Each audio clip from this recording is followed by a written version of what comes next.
Now, the greatest radio shows of all time. Suspense. The Shadow Node. Washington calling David Harding, counter-spy. Classic radio theater. The Great Gildersleeve. Fibber McGee and Molly. Dragnet. Gunsmoke. The Lone Ranger. Now, step back into a time machine with your host, Wyatt Cox. Good evening, friends of the Inner Sanctum. Well, an episode of yours truly, Johnny Dollar, starring Bob Bailey. This episode from September 7th, 1957, one of the half-hour episodes entitled, The Charmona Matter. From Hollywood, it's time now for... Johnny Dollar. Johnny, this is Byron Kay at Intercoastal Maritime and Life in Boston. Hello, boy. Remember Hurricane Audrey? Back in the latter part of June, sure. Must have hit your company pretty hard. Yes, but if anybody ever needed help, it was those people down in Louisiana and neighboring states. Yeah. So we've paid up the claims just as fast as they've come in. Except for one. Oh, what's that? One we received only a couple of days ago. Okay, bye. Give me the dope and I'll head for Louisiana on the first plane. Wrong direction, Johnny. Huh? Texas? No. Oklahoma? Arkansas? Buffalo, New York. What? And I think you'd better run over here and let me give you some facts. Yeah, I think I'd better.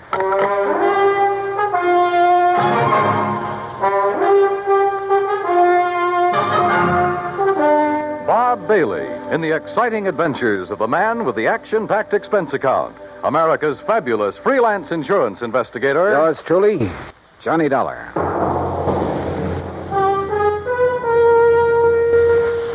And now, Act One of yours truly, Johnny Dollar.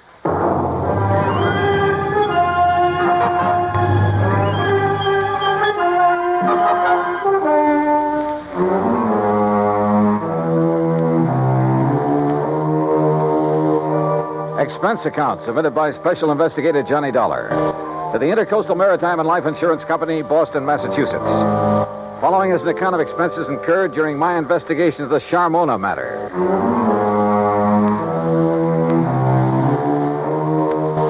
Expense account item 1, 1845. Plane fare and incidentals, Hartford to Boston, and a cab to Byron Kay's office in the Little Building. Glad to see you, Johnny. Hi. And glad you can take this on for me. Sit down. Okay, thanks. Ever hear of Charles Francis Keeley? Keeley? A very much reformed man, Johnny, who was apparently making a valiant try to live down some of the things he did earlier in his life. Like what? Well, he was I guess you'd call him a promoter, stock manipulator, that sort of thing. The point is, he made himself a lot of money a few years back until the authorities, the Securities Exchange Commission and so forth, put a stop to his fancy dealing. Sounds like a real nice guy. In any event, he had enough money by the time he quit to live pretty well. Nice home, beautiful wife, 62-foot cruiser, and that, by the way, is our biggest problem. Oh, I wish my biggest problem was a 62-foot cruiser. It is, Johnny. Now. Then tell me all. Yes. Early in June, he took his boat across Lake Erie to Detroit to have some work done on it at the Detroit Yacht Basin. Then, a couple of days before the end of the month, he started back for Buffalo. Oh, yeah, that hurricane was moving north about then, wasn't it? Yes, it was. And his failure to appear in Buffalo within a reasonable time didn't worry his wife a bit. Often before making that same trip, he'd stopped off in Cleveland to visit some of his old cronies. Uh-huh. But by July 20th, she began to get worried. She called the friends in Cleveland. They hadn't seen him. Then she called the Coast Guard. No word. A few days later, a couple of the life preservers from his boat washed up on the south shore of Erie near the little town of Lindsay. That enough for you, Johnny? How much insurance did he carry? On himself, $35,000. On the boat, $106,000. I see. Okay, bye. I'm on my way. Expense account item 2, transportation to Buffalo, where I signed in at the Statler Hotel. Item 3, $5.20 for dinner. Then taxi, that's item 4, to the Keeley home north of Delaware Park on Colvin Avenue. I don't know just what I'd expected Keeley's wife to look like. Suffice it to say, I was pleasantly surprised. She was young, tall, blonde, and beautiful, with eager, sparkling eyes and none of the signs of grief I'd anticipated. I don't know why you registered at a hotel, Johnny. May I call you, Johnny? Why, sure. Please call me Mona. May I pour you another drink? No, thanks. As I started to say, you could have stayed here. There's plenty of room, as you can see. Yes. This is a very beautiful house, Mona. Yes, but so empty now. I get terribly lonely, Johnny. Well, of course I don't blame you. But now suppose we talk, if you don't mind, about the Johnny, thing if you have to be around for a few days, why don't you move out of that hotel and... Oh, I'm sorry. I shouldn't say that. I guess I'm sorry. It's all right. But I am lonely. Sure. Now, Mona, you realize this investigation is, it's just routine. Of course, Johnny. Now, as I understand, every effort has been made to find your husband. Of course. And to find the Charmona. Charmona? The cruiser. Oh, yes. It was a beautiful thing, Johnny. But now it's gone. And Paul. Paul? Yes. Paul Matthews was the pilot. Only he was more than that. He was very nice. Yeah. Well, now, as I... Oh, excuse me. Every time that phone rings, I hope it's some word, some news that perhaps... Well, you know. I'm not sure that I do. What? But by all means, answer it. Yes, excuse me. There was something distinctly wrong with this whole setup, that was for sure. The Coast Guard, yes. Yes, this is she. This is Mona Keeley. Perhaps Charles Keeley wasn't the only one in this family to arouse suspicion. What? Say that again. Especially now, with nearly $150,000 involved. Yes, well, how about Paul? I said, how about Paul? Then, when she finally finished with the phone call, came a couple of other surprises. Thank you. Johnny, he's all right. Huh? That was the Coast Guard. They found him. He's all right. Isn't it wonderful? That was the real surprise. Not what she said. Isn't it wonderful? Or even the way she said it. But something deep back in her eyes that gave her away, that told me beyond the shadow of a doubt that she was lying through her teeth.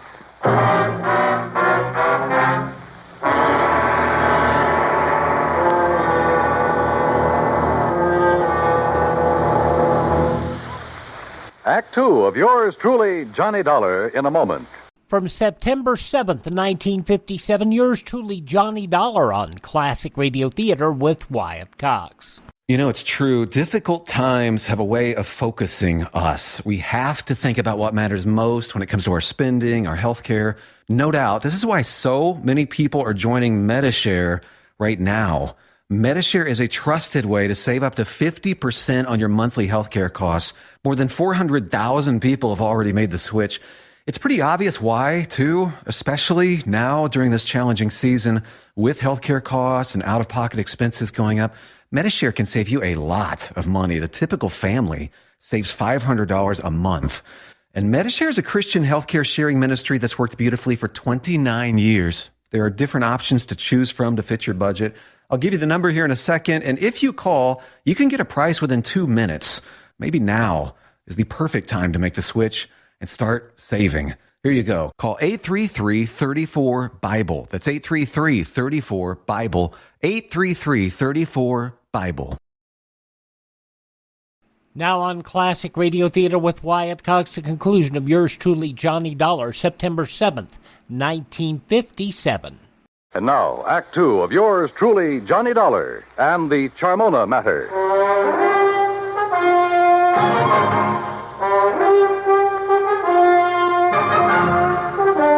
The news that her husband was still alive came as quite a surprise to Mona Keeley. Isn't it wonderful, she said. But I didn't believe that she meant it. On the south shore of the lake, Johnny, near the little town of Lindsay, west of Cleveland. He was picked up on the beach by a farmer who's been caring for him ever since. Isn't it kind of funny that you haven't heard from him before? That hurricane was a couple of months ago. Well, he was out of his mind from the shock of what happened to him. Did the Coast Guard say anything about the yacht? No, Johnny, I'm afraid that Charmona is at the bottom of Lake Erie. Well, where is he now? In Cleveland, in a small private hospital. Well, hadn't you better go over there and get him, bring him back here? I told the Coast Guard we would. Mona, you're not really glad that he's been found, that he's still alive, are you? No, I'm not. I guess I never really loved Charles. I'm not sure he really loved me. He was a big shot, always out on the town, doing a lot of entertaining, that sort of thing. I was very pretty then. Kind of a business asset for him. When were you and Charles married, Mona? 9 years ago. It looks as though he's done pretty well by you. I never had any reason to complain. About that, I mean. But the things he did to make his money, it was... Well, I guess it was legal, but it wasn't right.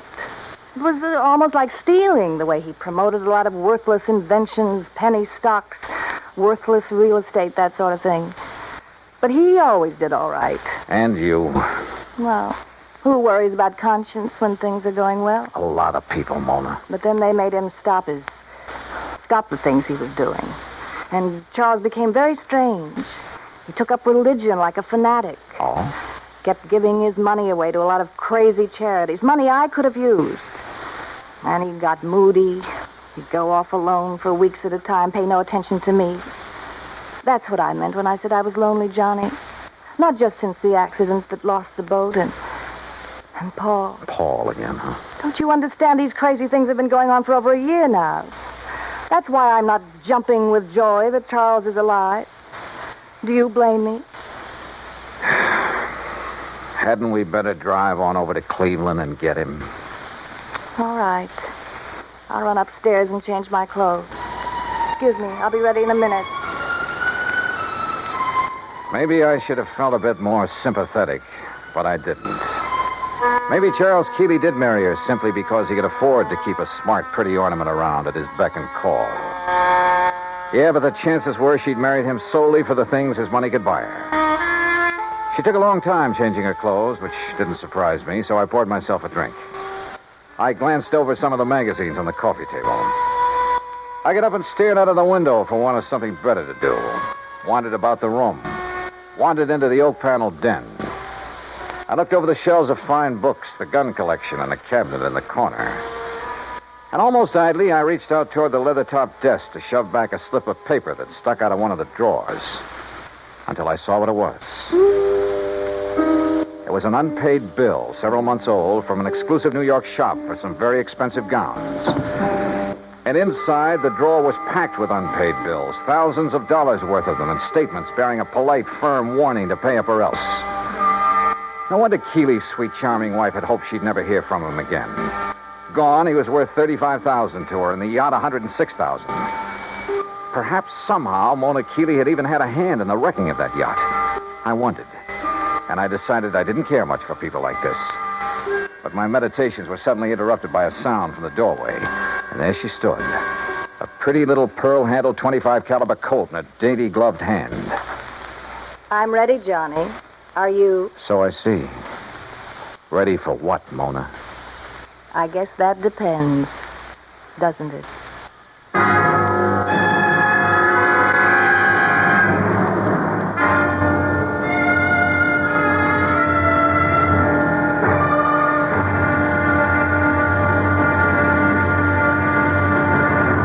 Mona Keeley stood there in the door of the den, a .25 caliber Colt in her hand.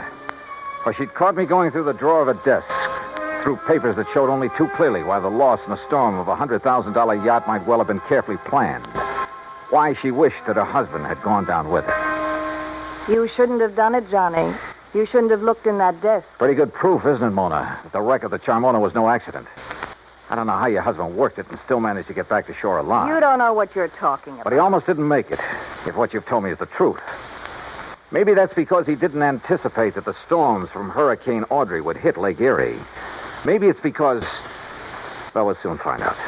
Will you? Yes, when we drive over to the hospital in Cleveland and talk with him, if he's really there. Oh, he's there, all right. And you and I are going for a drive, but not to Cleveland. All right, now. Oh, put that thing down, Mona. Sorry, sweetheart. That little thing in your hand is about as accurate as a slingshot. Now, why don't you... No, don't move.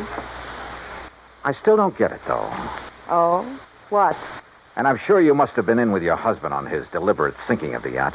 If you think Charles sank it deliberately, Johnny, you're all wrong. Then I certainly don't get it. Because if... Oh, now, wait a minute. You've made a couple of cracks about... What was his name? Paul? Do you want to know the truth? Paul was the pilot for Charles, and there's been no word about him. So he must have gone down with the Charmona. That's why I'm lonely and feel the way I do. Mona, this whole thing smells worse to me every minute. He was young, and he was kind, and he loved me.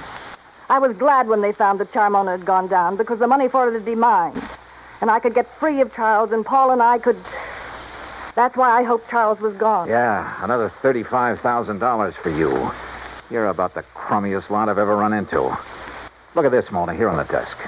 What? This solid gold table lamp.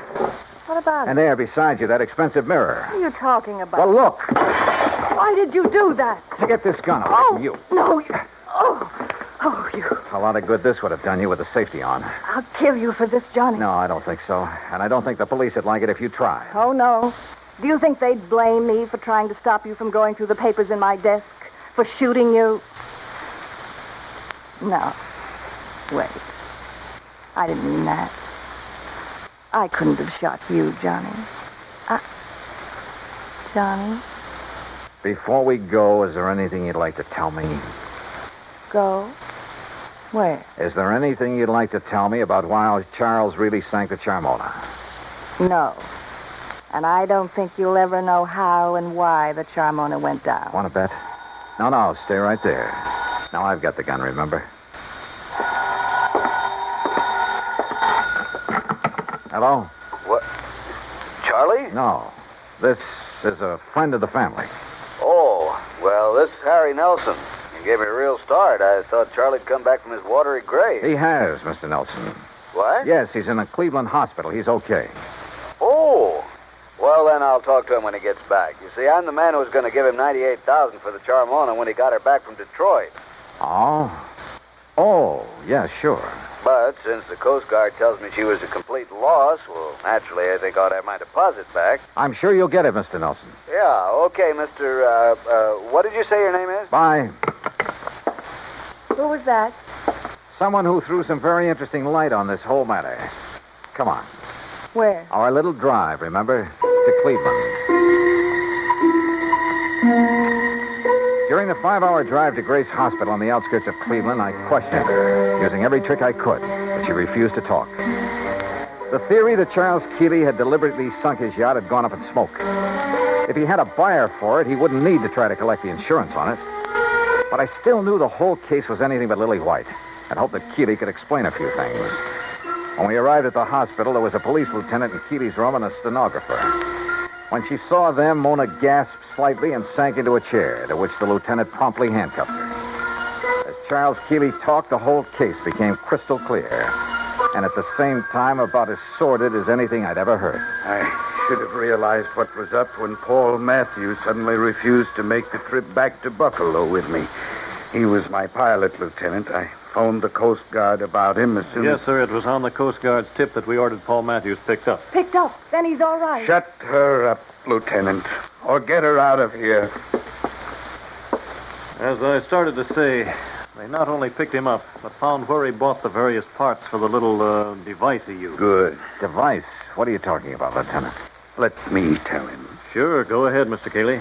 Then the stenographer will have it all down on the record.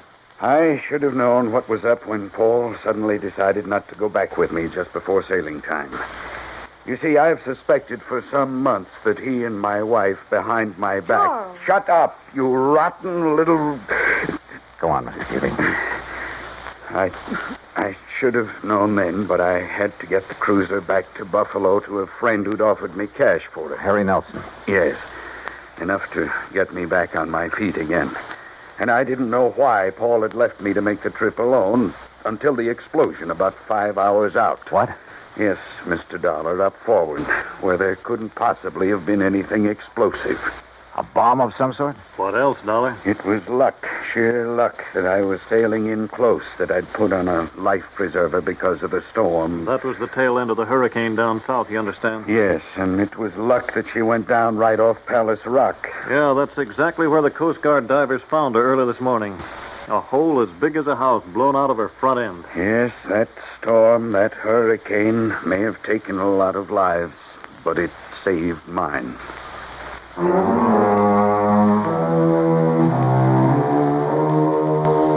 All I can say is I'm glad there are courts to take care of situations like this.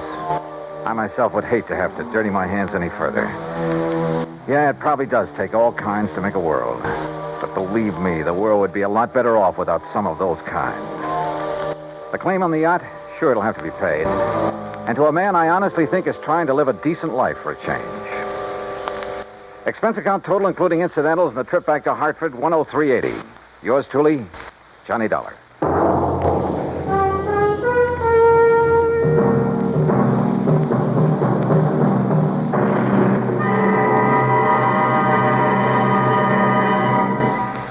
With the exception of a one-year hiatus, yours truly, Johnny Dollar, ran from February of 1949 to September 30th of 1962. We remember that date well because yours truly, Johnny Dollar, in suspense, the last two programs before CBS pulled the plug on classic radio, or at the time, old-time radio or radio drama, however you want to call it. Bob Bailey, probably, as far as I'm concerned, one of the best yours truly, Johnny Dollars. Mandel Kramer, Edmund O'Brien, John Lund, Charles Russell, all playing Dollar over the years. From September 7th, 1957, yours truly, Johnny Dollar, here on Classic Radio Theater with Wyatt Cox. Following these words from your favorite station, we'll head back another 21 years earlier and to 79 Wistful Vista. Listen up, guys. Are you experiencing any of the following? Fatigue, less drive, poor performance? If so, you may be one of the nearly 30 million men in the U.S. today dealing with ED. But did you know you don't have to pay hundreds for a prescription anymore? And you don't have to deal with the hassle of seeing the doctor or the embarrassment of going to the pharmacy for a certain pill. Now, with one free call, you can find out how Herbal Virility Max can help you feel like a man again. For over a decade, Herbal Virility Max has helped guys just like you put a smile back on their face with improved performance and drive. Call today and ask about our buy one, get one free offer. 800-772-6113. 800-772-6113. 800-772-6113. That's 800-772-6113.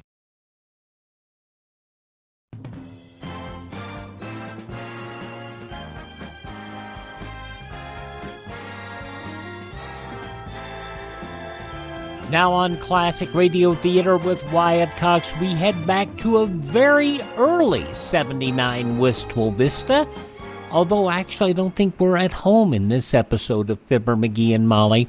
From September 7th, 1937, as I said, very early in the Johnson Wax-sponsored run. The Johnson Wax Program.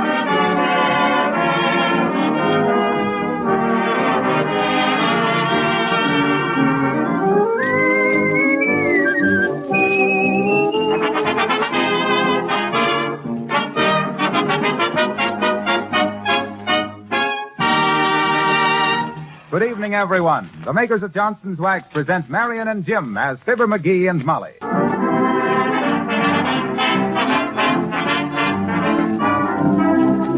Well, here is something. His Honor Judge Blatherskite of the Wistful Vista Domestic Relations Court is on his vacation. But the court docket was so full they had to find a substitute for him. Yes, you're right. Fibber McGee suggested himself for the post, claiming large experience in the matter. So here, just about to open the session, we find on the bench those two giants of the judiciary, Fibber McGee and Molly.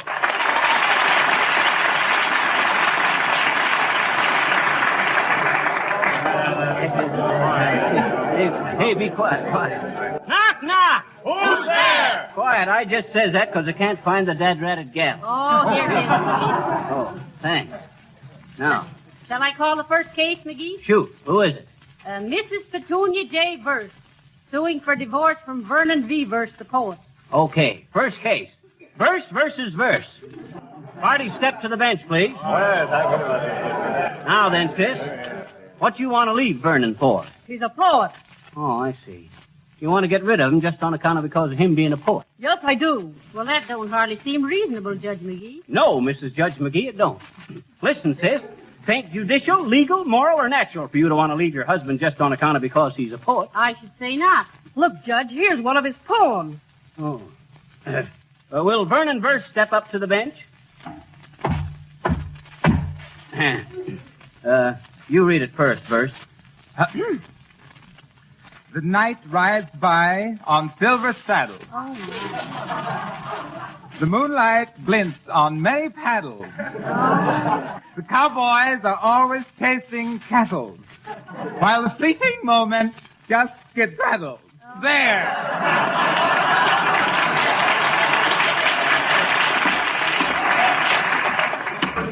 Did you write that, Vernon? I certainly did, Judge.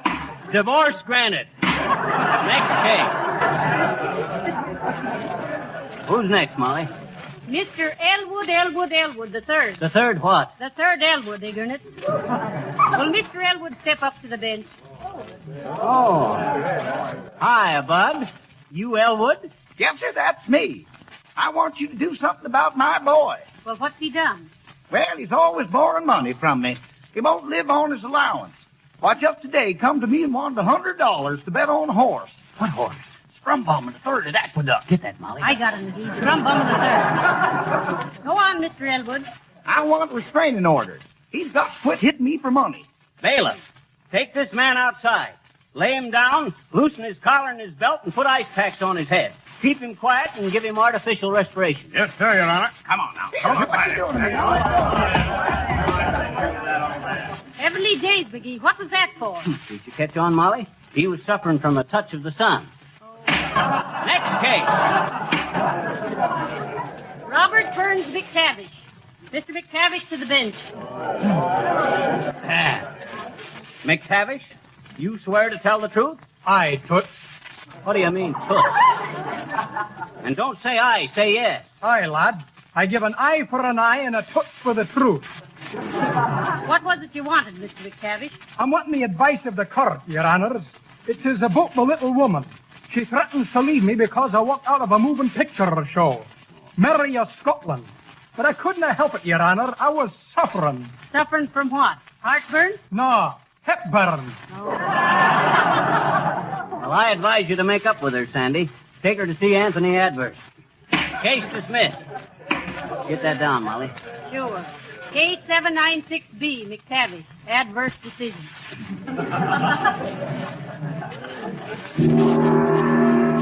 Heavenly days, what's that, McGee? That's the grand jury's coming in with the true bill, Molly. All right, men. Will the foreman read the true bill? We find it absolutely true that Johnson's Auto Wax and Polish will protect your car from dust and dirt and make it shine like new again. Shit. Thought that case was settled long ago. Next case. The next case is Mary Rowe versus John Doe, Judge McGee. Thank you, Mrs. Judge McGee. Mary Rowe and John Doe to the stand. Well, folks. Well, what's your trouble?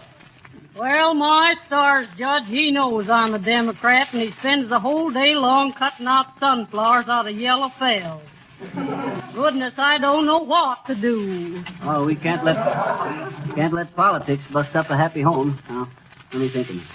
Oh, I got it. Mr. Doe, from now on, you wear a sunflower felt and let her wear a rose felt. Case dismissed. That's setting a precedent, McGee. Next case. The next case is Community versus Como. Mr. Perry Como to the bench. Hello, Molly. More respect for the bench, Mr. Como. All right, darling. Well, that's better. What's the community got against Perry Como, Mrs. Judge McGee? Well, Judge McGee, the arresting officer said he was found with one arm around the fire hydrant and the other arm around the lamppost. He told the officer he was a trio. Is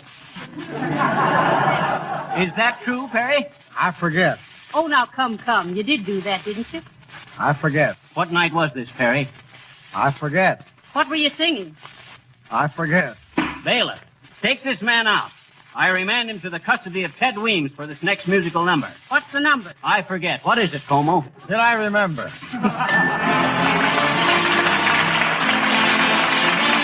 Yes, that is the Perry Como in his early days with the Ted Weems Orchestra. He was with Weems going back to 1932. He was getting $50 a week for all of that. And his first national exposure, he was on Fibber McGee and Molly. He was also on Jack Benny shows and on Mutual from 36 to 37 with the Weems Orchestra. But it would not be till the 40s that Perry Como would come into his own. Fibber McGee and Molly, September 7th, 1936 on Classic Radio Theater with Wyatt Cox. Attention Walmart shoppers.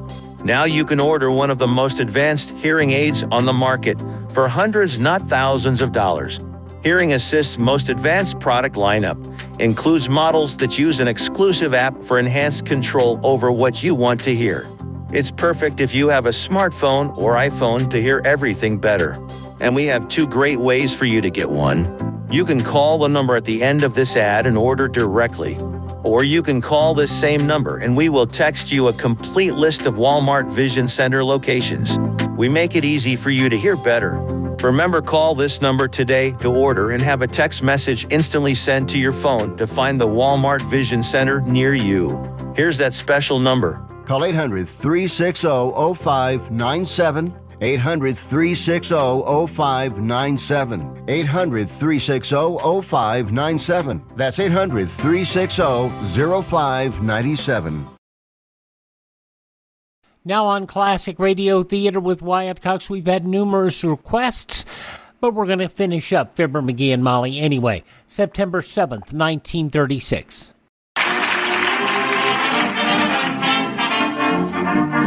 Hear ye, hear ye, hear ye. The Court of Domestic Relations is in session again with Judge McGee and Mrs. Judge McGee on the bench.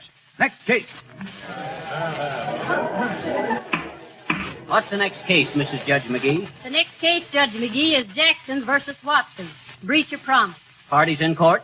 Are Jackson and Watson in court? Just the defendant, Watson, Your Honor. We have a deposition from the complainant. Defendant to the bench. Now then, young fella. Oh, it's Silly Watson. Yes, ma'am. Hiya, Miss McGee. Hiya, Miss McGee. Judge McGee, please. Yes. Are you the defendant in the breach of promise case, Silly? What? Listen, Phil. This gal Rosebud Jackson says you promised to marry her. Is that right? Yes, sir. No, sir. What do you mean, yes or no? Well, I mean I did, but it ain't right. Oh. You changed your mind? Yes, I did. Why? What? Why did you go back on your word, Sil? Well, Miss McGee, please, I had to, Connie. It was late at night. Yes, and believe it or not, you were waiting for a streetcar. How you know that, Miss McGee? I saw her. Well? Just here, Rosebud, she come along and she say, "Hiya, silly." I say, "Hiya, Rosebud." She say, "How about you and me getting married?" I said, "What for?" She said, "Never you mind what for." And she grabbed me and kissed me. She said, "We engaged. We're going to get married in October." October, eh? I see.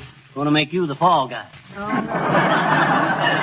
And you told her you would, Silly? Yes, ma'am, I'm afraid so. Well, why did you say yes if you weren't sure? Well, Miss McGee, it was late at night and the streetcar was coming. It was the last one. I had to do something, please, sir. She wouldn't let me go till I say yes, and I had to say yes so I could catch me that last little streetcar, Miss McGee.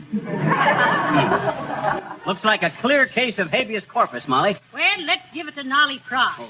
Molly who? Nolly Pross, Silly. That means no prosecution. Yes, ma'am, but you don't know Rosebud Jackson, Miss McGee. She's going to prosecute me continuous. But excuse me now, please. I got to go tell my mama I ain't going to be no bride.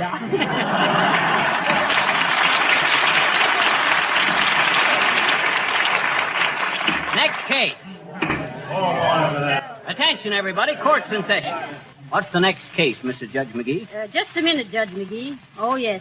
Boomer versus Boomer. What's the complaint? Incompatibility. Incompatibility, eh? Who's the other woman? Why, there's no other woman, ignorant. Incompatibility means they don't get along so good. Just what I suspected. Are the Boomers in court? One of them, Your Honor. Yes, yes. Horatio K. Boomer, sir, at your service. Oh, you're Horatio K. Boomer. Well, we understand you and Mrs. Boomer are not compatible. Yes, yes. My little sapini brittle, yes, yes. As to say, I'm perfectly compatible, but Mrs. Boomer is not. I see. Well, isn't she a good wife, Mr. Boomer? Well, yes, but she's a terrible cook, terrible. She fries everything. Fried pork, fried mush, fried fish. Everything's fried. Don't you ever have a roast? No, my friend. Not even a broiled cutlet? Nay, nay, it must be fried, yes. That's why I stand here at the bar of justice. Please consider my angle of the case. What do you think, Molly? It's the eternal triangle, McGee. Listen, Bud, you think of something you want her to cook for you, and how you want it cooked, and I'll enter a court order for her. Very sound solution of the matter, I'm sure, my little court plasters. Yes, sir. Very sound. Now, let me see. I'd like a plank steak medium, some wilted lettuce, some baked potatoes, a plum pudding, and a short beer. Enter that order, Molly. I did. You tell your wife to get started on that stuff right away, Boomer. You won't get no more fried stuff. Thank you, George, thank you. But I'm afraid she won't be home to cook today. She's visiting relatives at my request. Well, when will she be home? She'll be home on, it's fate. I'm hounded by a relentless fate. She'll be home on Friday.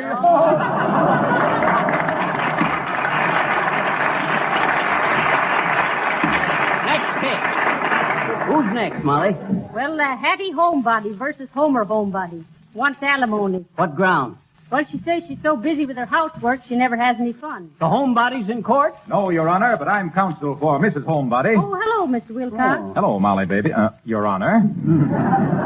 Hi, Harpo. I didn't know you was practicing at the bar. Oh, I don't have to practice. I'm perfect. Well, listen, Harpo. Mrs. Homebody says she does so much housework, she never has no fun. What sentence would you suggest? I'd suggest this sentence. Use Johnston's glow coat on floors and linoleum and save time and work. End of sentence. The Wistful Vista Domestic Relations Court is again in session. The magistrates McGee and McGee are on the bench, ready to take another dirty dig at the docket. Attention, everybody. Court's in session. What's the next case, Mrs. Judge McGee? The next case is Hotchkiss versus Sinful Bomb. Suing for $2 million heart bomb. Oh, boy. $2 million, huh? You must have an awful big heart. Hotchkiss versus Sinful Bomb. Parties in court? Yes, they are, Your Honor.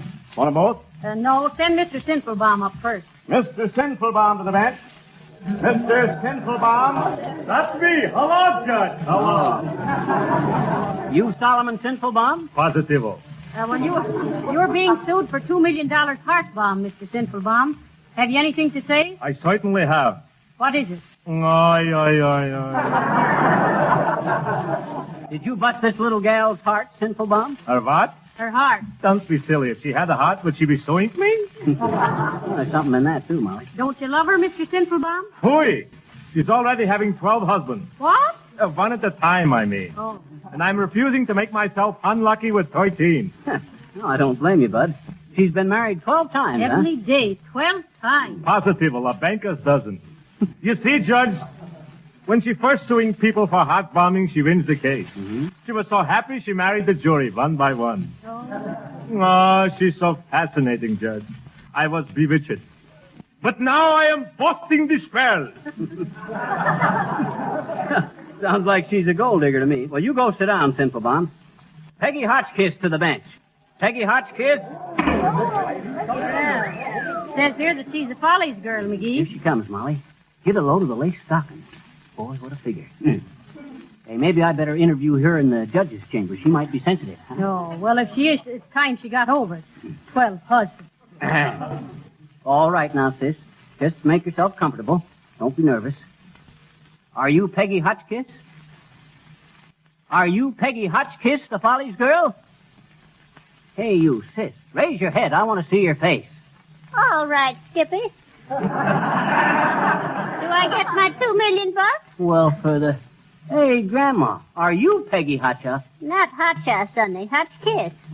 Keep the charm, give me a kiss. I understand you've been married 12 times, Grandma. Is that true? Well, to date, I've been through an awful lot of rehearsal, Shorty.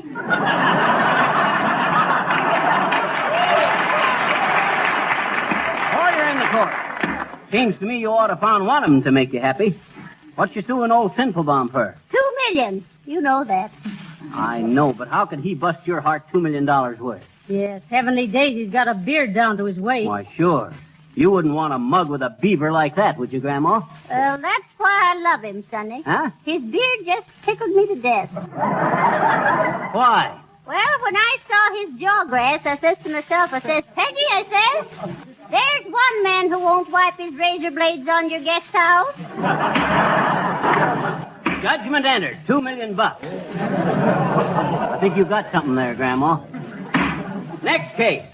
Quiet, everybody. Who's next on the docket, Molly? Mrs. Christopher Crumble versus Christopher Crumble. Okay, will Chris Crumble and his old lady, his wife step up to the bench? Listen, Your Honor, my wife is too fussy, that's all. Here. Hold it. Now then. Mrs. Crumble. What's the complaint, Mrs. Crumble? Well, my husband eats crackers in bed, Your Honor. Oh, dear, that is silly. Crackers in bed, huh? Mm-hmm. What you got to say about that, Crumble? Well, Your Honor, I guess it's true, all right. But I like crackers in bed. I love them. Here, have one. I got a sack full. Oh, thanks. Give me one, too, Crumble. Say, these ain't bad, bud. Who makes them? The Toothsome Toasted Tidbit Corporation. Ever try Munchie Crunchies? Munchie Crunchies? Mm-hmm. No, how are they? Not bad. They make a double cracker for twin beds. Well, I'll have to try them sometime. Did you ever try these crackers, Mrs. Crumble? No, if I ate one, I might like it, and I hate them. Here, have one, sis. No. Dad, drat it, eat one, or I'll have you up for contempt of crackers. Well, all right. Give me one, Chris. What? Oh, well, here you are. Well, how do you like it? Oh, I don't know. Give me another, Chris. Yeah. Give me another one, too. Me, too. Hey, I haven't got many left here. Come on, give us some. Do I have to impound them? Give me one. Me, too. Oh, give baby another, Chris. Come on, hey, let's go here. I said there aren't many left now. Now, cut that out. Come on. Cut that out now. You leave me alone. These are my crackers. Come on, you big Logan. Give me a cracker. Come on, Bud. Molly wants a cracker. No. Silence in the court. Silence. Quiet, please. Court's adjourned. Now give me one of those.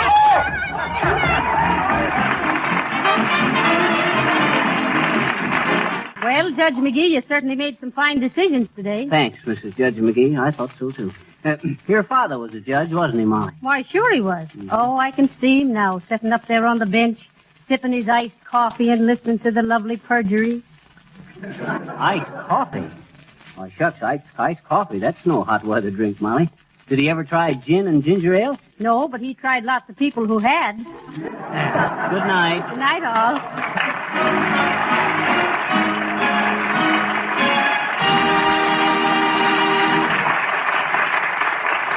This is Harlow Wilcox adjourning until next week at this same time. Next program, this is the Red Network of the National Broadcasting Company. And now we know what killed vaudeville. Fibber McGee and Molly, September 7th, 1936, here on Classic Radio Theater with Wyatt Cox. We thank you for making us a part of your day. Would you thank this station, support their advertisers? It's their kindness and courtesy that allows us to be with you each and every time you roll around here on your favorite station. If you miss a day, you do not have to miss a single show. Our shows are always available at my webpage, classicradio.stream. Stream our shows on demand. Learn more about classic radio collecting. You can find our podcast link there, our social media links there. And if you like what we do, you can buy me a coffee. Buy me a coffee money goes toward us acquiring great new classic radio collections. Thank you for tuning in. Tell all your friends the great radio shows are right here at this spot on the dial. Classic Radio Theater with Wyatt Cox on your favorite radio station.